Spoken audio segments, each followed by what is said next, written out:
માજી, હું 5 મિનિટમાં સરલાને ત્યાંથી આવું છું. તમે ડોલીને જમાડી દેજો, નિવેદિતાએ કહ્યું અને સાસુની સંમતિ કે અસંમતિ સાંભળ્યા વગર મુખ્ય દરવાજો ખોલીને ફ્લેટમાંથી બહાર નીકળી ગઈ. ડોર ક્લોઝરની મદદથી દરવાજો આપમેળે બંધ થઈ ગયો હતો. સરલા નિવેદિતાની સગી નાની બહેન હતી, જે આ જ બિલ્ડિંગમાં 2 માળ નીચે રહેતી હતી. બંનેના પતિ મુંબઈની એક જ કંપનીમાં સોફ્ટવેર એન્જિનિયર હતા. નોકરીના કારણે બંનેની રોજ મુલાકાત થતી હતી. સાથે કામ કરતાં કરતાં તેઓ મિત્ર બની ગયા હતા અને સમાજ જ્ઞાતિના હોવાને કારણે તેમની ઘનિષ્ઠતા એટલી વધી ગઈ કે નિવેદિતાના પતિ વિકાસે ગૌરવ સાથે સરલાના લગ્ન કરાવ્યા હતા. આમ તેણે પોતાના મિત્રને બનાવ્યો હતો.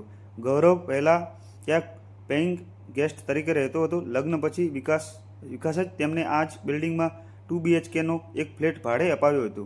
નિવેદિતા અને સરલા પણ નોકરી કરતી મહિલાઓ હતી. બંને બહેનો અલગ અલગ સ્કૂલમાં શિક્ષિકા હતી. વિકાસનો ફ્લેટ 3 BHKનો હતો, જે તેણે ખરીદી લીધો હતો. સુમિત્રા દેવી સહજ ભાવથી 3 વર્ષની પૌત્ર ડોલી ચમચીથી દાળ ભાત ખવડાવી રહ્યા હતા અને ડોલી નિવેદિતાના મોબાઈલ પર કોઈ ગેમ રમી રહી હતી. અચાનક મરચાંનો બીજો મોઢામાં આવવાને કારણે ડોલી મોટેથી રડી અને તેના હાથમાંથી મોબાઈલ છૂટીને પડી ગયો. સુમિત્રા દેવીએ મુશ્કેલીનો મોબાઈલને પકડી લીધો. તે ઘણીવાર તેમના હાથમાંથી પડતા બચી ગયો. આ પ્રક્રિયામાં વારંવાર સ્ક્રીન પર આંગળીઓના સ્પર્શને કારણે મોબાઈલનું ઓટોમેટેડ રેકોર્ડ કોલનું પ્લે સિસ્ટમ ચાલુ થઈ ગયું. વાતાવરણના છેલ્લો રેકોર્ડ થયેલો કોલ સંપૂર્ણ સ્પષ્ટતા સાથે ગુંજી રહ્યો હતો. આ વાર્તાલાપ નિવેદિતા અને સરલા વચ્ચેનો હતો. સરલાએ કહ્યું, દીદી ગુડ મોર્નિંગ. નિવેદિતાએ કહ્યું, વેરી ગુડ મોર્નિંગ. સરલાએ કહ્યું, સ્ટ્રીપથી ચેક કરી લીધું છે, પોઝિટિવ છે. નિવેદિતાએ કહ્યું, નાઇસ, કોંગ્રેચ્યુલેશન. સરલાએ કહ્યું, મજાક ન કર. અહીં સવારથી જ વિચારીને હાલત ખરાબ છે કે કેવી રીતે શું થશે. નિવેદિતાએ કહ્યું, અરે આ તો બધી સ્ત્રીઓ સાથે થાય છે. સ્ત્રીએ માં તો બનવું જ પડે છે. હું પણ બની કે નહીં? ગૌરવેને જણાવ્યું.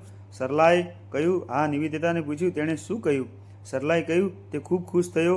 તેણે મને એટલી જોરથી ગળે લગાવી કે મારી હાડકાં કડકડી ઉઠ્યા. નિવેદિતાએ પૂછ્યું, તો પછી સમસ્યા શું છે? સરલાએ કહ્યું, એક હોય તો કહ્યું, સ્કૂલ પણ જવાનું છે, ઘરના કામ કરવાના છે, કેવી રીતે મેનેજ થશે? નિવેદિતાએ કહ્યું, સાસરિયામાંથી કોઈને બોલાવી લે, નણંદ કે સાસુને. સરલાએ કહ્યું, દીદી, દરેક જણ તારા જેટલું નસીબદાર નથી હોતું. તારું શું છે? મને તારા જેવી સાસુ મળી છે ને, 2 રોટલી ખાય છે, બદલામાં બાળકને પણ સાચવે છે ને, અને ઘરનું આખું કામ પણ જુએ છે. તું તેને પગાર શું આપીશ? ઉલટું તે તમને પૈસા આપે છે. નિવેદિતાએ કહ્યું, અરે જ્યારે માજી દિલ્હી જાય છે ત્યારે મારે પણ તો મેનેજ કરવું પડે છે ને. સરલાએ કહ્યું, ત્યારે કાં તો તું સ્કૂલે રજા પાડે છે, અથવા જીજાજી ઘરે રહે છે, અથવા ડોલીને ક્રેચમાં મૂકીને જાય છે. નિવેદિતાએ કહ્યું, વાત તો સાચી છે, પણ હું પણ શું કરું? બંને ભાઈઓએ નક્કી કર્યું છે કે માજી 6 મહિના મારી પાસે રહેશે અને 6 મહિના મોટાભાઈ પાસે. ભાભી પણ જોબ કરે છે, તેમના પણ બાળકો નાના છે. મુંબઈની જેમ દિલ્હીમાં પણ કામવાળીની મુશ્કેલી રહે છે. હું તો માજીને ત્યાં મોકલવા જ નથી માંગતી, પણ મોટાભાઈ ભાભી જ નથી માનતા. ઉપરથી માજીને પણ દિલ્હીમાં વધારે મન લાગે છે. સરલાએ કહ્યું, દીદી, તું તો પોતાની જ વાત લઈને બેસી ગઈ. મને કહે, હું શું કરું? નિવેદિતાએ કહ્યું, હું ડોલીનો ખોરાક ઠંડો કરી રહી છું. 10 મિનિટ લાગશે, પછી તારી પાસે આવું છું. ત્યાં જ વાત કરીએ. રેકોર્ડિંગ સમાપ્ત થઈ ચૂક્યું હતું. મિત્રો, જલ્દીથી વિડીયોને લાઇક કરો, કોમેન્ટ કરો અને વિડીયોને છેલ્લે સુધી જોજો. હવે મોબાઈલ શાંત હતો, પણ સુમિત્રા દેવીનું મગજ ભાઈ કરી રહ્યું હતું. 5 મિનિટ પહેલાં જ સુધી તેઓ વિધવા હોવા છતાં પોતાની કમનસીબ સમજતા ન હતા. જ્યારે તેમના પતિ 62 વર્ષની ઉંમરે અચાનક હૃદયરોગના હુમલાથી અવસાન પામ્યા હતા, ત્યારે જવાબદારીના નામે તેમણે કોઈના માટે કંઈ છોડ્યું ન હતું. તેમનું મૃત્યુ પણ એવું થયું હતું કે જાણે હમણાં જ હતા ને હમણાં જ નથી. પતિ સરકારી અધિકારીના પદ પરથી નિવૃત્ત થયા હતા. જ્યાં સુધી સેવામાં હતા, સારો પગાર અને સુવિધાઓ મળતી હતી. નિવૃત્તિ પછી સારું પેન્શન મળતું હતું. પતિના મૃત્યુ પછી સુમિત્રા દેવીને ફેમિલી પેન્શન મળતું હતું, જે એટલું હતું કે ઘણા લોકોને તેના અડધા કે ચોથા ભાગના પગારમાં પણ નોકરી કરવી મંજૂર હોય છે. તેમને 2 દીકરા અને 1 દીકરી હતી. દીકરી ડૉક્ટર હતી અને પોતાનો ડૉક્ટર પતિ સાથે લંડન શિફ્ટ થઈ ગઈ હતી. મોટો દીકરો દિલ્હીમાં પર્યાવરણ મંત્રાલયમાં અધિકારી હતો. મોટી વહુ પણ દિલ્હીમાં એક ખાનગી સંસ્થામાં ઉચ્ચ પદ અને પગાર ધરાવતી અધિકારી હતી. પૂર્વજોની જમીન જાયદાદ પણ હતી, જે ઉત્તર પ્રદેશમાં એક ગામમાં હતી. પતિ લખનૌમાં વહીવટ અધિકારી હતા. નિવૃત્ત પછી પતિ માત્ર 2 વર્ષ જ જીવિત રહ્યા. લખનૌમાં જે એક પોસ્ટ કોલિથોનમાં તેમનું 2 માળનું આલિશાન મકાન હતું. મોટા દીકરાએ ઓફર આપી હતી કે પપ્પા, રિટાયરમેન્ટ પછી હવે તમારું લખનૌમાં રહેવું જરૂરી નથી, હવે તમે મારી સાથે દિલ્હીમાં રહો. ત્યારે નાના દીકરાએ જીદ કરી હતી કે નહીં મા, પપ્પા હવે મારી સાથે મુંબઈમાં રહેશે. તે દિવસે તેમનું કેટલું સારું લાગ્યું હતું, પણ પતિએ સમજાવવા કહ્યું હતું, જ્યાં સુધી આપણી જોડી સલામત છે આપણે અહીં જ રહેવા દો.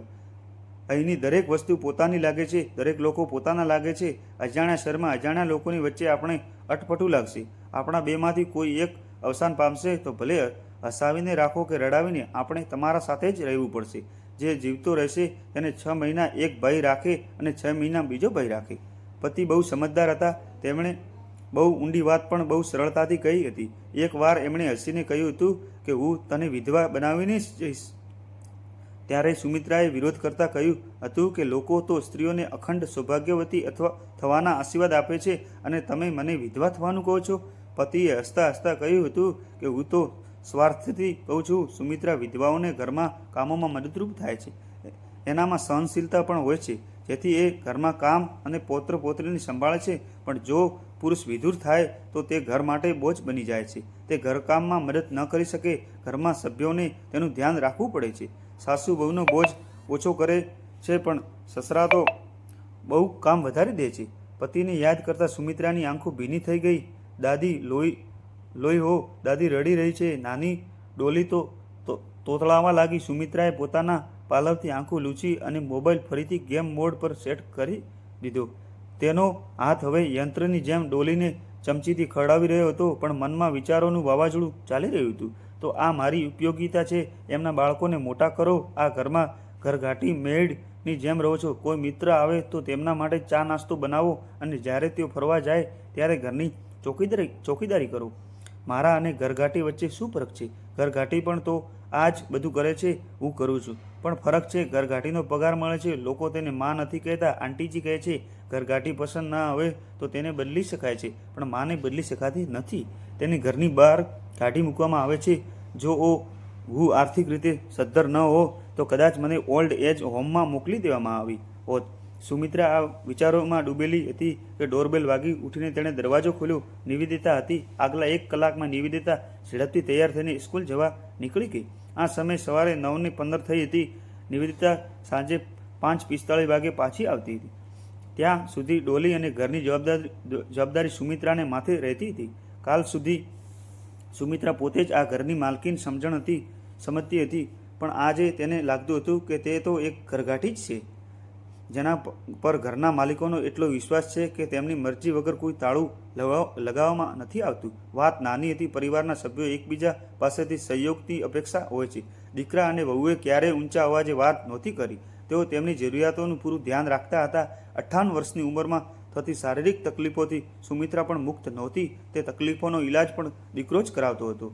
વ્યસ્તતાને કારણે દીકરો સમય તો નહોતો આપી શકતો, પણ ઓફિસમાં પાછા ફર્યા પછી ભલે 1 મિનિટ માટે જ પણ આવીને પૂછી જતો કે માં કેમ છું, તબિયત કેમ છે, કોઈ જરૂર તો નથી ને? આટલું સાંભળીને સુમિત્રાની શાંતિ મળી હતી, પણ ક્યારેક ક્યારેક મનમાં દુઃખ પણ થતું હતું, ખાસ કરીને જ્યારે દીકરા વહુના મિત્રો ઘરે આવતા. તેમને પણ નવા લોકો સાથે ભળવાનું મન થતું, પણ તેમને ત્યાંથી ઉઠીને જવું પડતું. જો તેઓ પોતે ઉઠીને ન જાય તો મહેમાનોને લઈને દીકરા વહુ બીજા રૂમમાં જતા રહેતા. અવારનવાર રજાના દિવસે દીકરા વહુ ક્યારેય શોપિંગ કરવા, ક્યારેક મિત્રના ઘરે કે રેસ્ટોરન્ટમાં જતા. માં તમે પણ આવશો? એવું કોઈએ ક્યારેય પૂછ્યું નહોતું. હા, ફોન આવી જતો કે માં જમવાનું બનાવશો નહીં, અમે બહારથી જમીને આવી રહ્યા છીએ અને તમારા માટે પણ લઈ આવીશું. ક્યારેક કોઈ પ્રખ્યાત રેસ્ટોરન્ટનું નામ છપાયેલા કાર્ડબોર્ડના ડબ્બામાં સ્વાદિષ્ટ જમવાનું હોય, તો ક્યારેક લંચ બોક્સમાં ઘરે બનાવેલા જમવાનું હોય તો મન મોસીને જમવાનું ખાઈ લેતી હતી. મોટેથી કોઈ ફરિયાદ નહોતી કરતી, પણ દિલમાં એક કસક રહી જતી હતી. શરીર જ વૃદ્ધ થયું હતું. ઈચ્છાઓ ક્યારેય વૃદ્ધ થતી નથી. રેસ્ટોરન્ટમાં માત્ર પેટ જ નથી ભરાતું, પણ ત્યાંના વાતાવરણને પણ માણવામાં આવે છે. નવી નવી રીતભાત શીખવી મળે છે. કપડાં માત્ર શરીર ઢાંકવા માટે પહેરવામાં આવે છે તો એક ચાદર પણ પૂરતી છે. નવા ફેશનના કપડાં પહેરવા કેમ જરૂર છે? શું આધુનિક જીવન જીવવા માટે મારે ફરીથી જન્મ લેવો પડશે, પુનઃજન્મ લેવો પડશે, કે આ જ જીવનમાં જૂનીવાણી વિચારોથી મુક્તિ મેળવીને પડશે.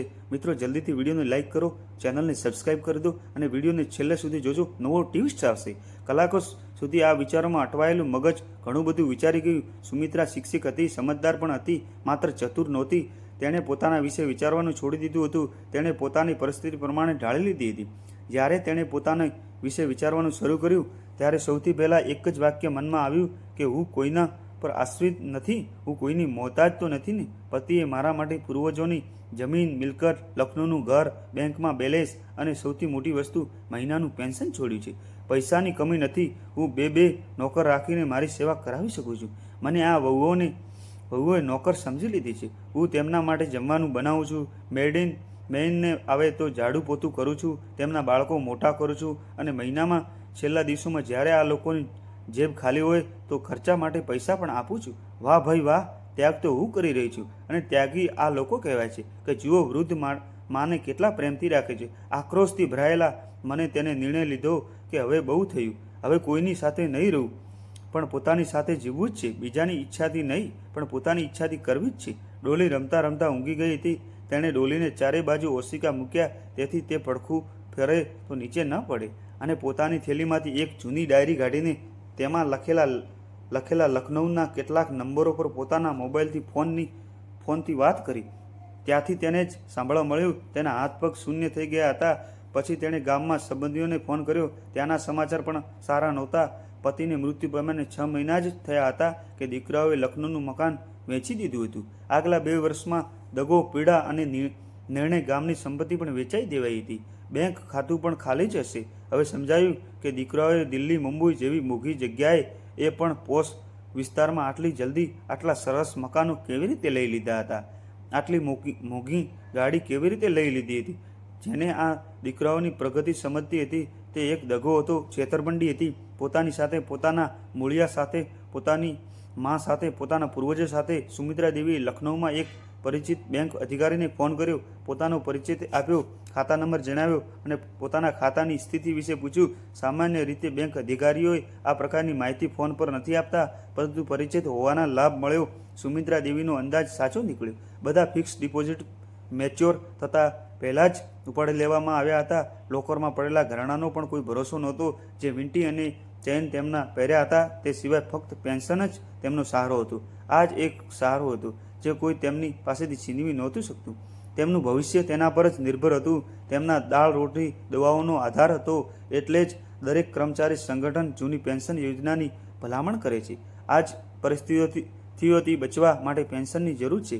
કર્મચારીઓએ આશરે આ માટે આખી યુવાની મહેનત કરી કે વૃદ્ધાવસ્થામાં ચેનથી રહી શકે. ફક્ત પેન્શનના ભરોસે જ તેઓ ચેનથી જિંદગી જીવી શકતી હતી. સુમિત્રા દેવીની આંખો ભરાઈ આવી. થોડી જ વારમાં માથું દુખવાની ફાટવા લાગ્યું. મન થયું કે મોટેથી રડી લે, પરંતુ ડોલી જાગી ન જાય તે ડરથી તેમણે પોતાની પીડાને પી લીધી. ચીસોને પોતાના ગળામાં જ ગૂંધવી દીધી. ડૉક્ટર દીકરી લંડનમાં રહેતી હતી. આ સમયે ત્યાં રાત હતી. તે સૂઈ ગઈ હશે અથવા કદાચ નાઇટ ડ્યુટી પર હશે. સુમિત્રા દેવીએ વોટ્સઅપ પર મેસેજ મોકલ્યો, ઇમરજન્સી, તરત વાત કરો. અને તેઓ રાહ જોવા લાગ્યા. સુમિત્રા દેવીએ ફોનમાં આંતરરાષ્ટ્રીય કોલની સુવિધા નહોતી, એટલે જ્યારે પણ દીકરી સાથે વાત કરવી હોય ત્યારે તેઓ વોટ્સએપ પર મેસેજ મોકલતા હતા. દીકરી પોતાની સગવડ મુજબ કોલ કરી લેતી હતી. મિત્રો, જલ્દીથી વિડીયોને લાઇક કરો, કોમેન્ટ કરો અને છેલ્લે સુધી જોજો. અને અમારી ચેનલમાં નવા આવ્યા હો તો ચેનલને જલ્દીથી સબસ્ક્રાઈબ કરી દેજો અને તમારા મિત્ર મંડળમાં શેર કરી દેજો. કોઈની જિંદગી બચી જાય. આજે પણ એવું જ થયું હતું. 5 મિનિટની અંદર કોલ આવ્યો. સુમિત્રા દેવી ક્યારેક ઠુસકા ભરતા તો ક્યારેક રડતા પોતાની વ્યથા ઠાલવી. જ્યારે તેઓ ચૂપ થયા ત્યારે દીકરીની સંક્ષેપિત જવાબ હતો, મને બધું ખબર છે, પણ મારી મરજી વિરુદ્ધ, મારી સહી વગર આ કેવી રીતે શક્ય છે?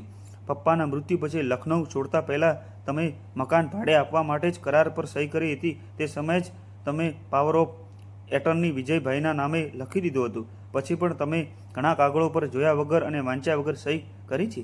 મારાથી પણ બંને ભાઈઓને વાંધા વગરનું પ્રમાણપત્ર લીધું છે. બરાબર સ્ટેમ્પ પેપર પર સહી કરાવીને તે પણ સહી કરી લીધી. તો શું કરું તે મને જણાવવું પણ જરૂરી ન સમજ્યા. માં એક નાની વાતને શા માટે મોટો મુદ્દો બનાવી રહી છે? સંપત્તિ તેમની છે, ત્યાં જઈને તેમને રહેવાનું નથી. જ્યારે આજે નહીં તો કાલે વેચવાનું જ છે. તો શું ફરક પડે છે કે આજે વેચ્યું કે કાલે વેચ્યું? અને બંને ભાઈઓએ પૈસા વેડફ્યા તો નથી ને? પોતપોતાના મકાન ખરીદી લીધા છે. શહેરમાં બીજા પ્લોટ પણ દીધા છે. ફરક પડે છે કે દીકરી? ફરક પડે છે. સમય પહેલાં કોઈ કામ નથી. મારા મૃત્યુ પછી મારી દેહ આ દીકરાઓએ જ સળગાવશે, ત્યારે તે અંતિમ સંસ્કાર કહેવાશે. જો આગ લગાવી દેતા તો હત્યા કહેવાશે. કહીને સુમિત્રા દેવીએ ફોન કાપી નાખ્યો. રાતના 8 વાગ્યા હતા. વિકાસ ઘરે પાછો ફર્યો તો ખબર પડી કે માની તબિયત ઠીક નથી. ન તો સાંજની ચા પીધી છે, ન તો રોજની જેમ કામ કરીને રાખ્યું છે. બસ પથારીમાં પડી છે. વિકાસ ઓફિસને કપડામાં જ માના રૂમમાં આવ્યો. શું થયું માં? માથાને સ્પર્શતા બોલ્યો. મારે લખનૌ જવું છે. સ્વરને ખૂબ સંતુલિત રાખતા સુમિત્રા દેવી બોલ્યા. લખનૌમાં શું રાખ્યું છે માં? શું નથી લખનૌમાં? મારું ઘર છે, ત્યાંની બેંકમાં મારી એફડી છે, પેન્શન એકાઉન્ટ છે, પડોશીઓ છે, મિત્રો છે. શું મકાન અને એફડીને જેમ બધું જ ખતમ થઈ ગયું છે?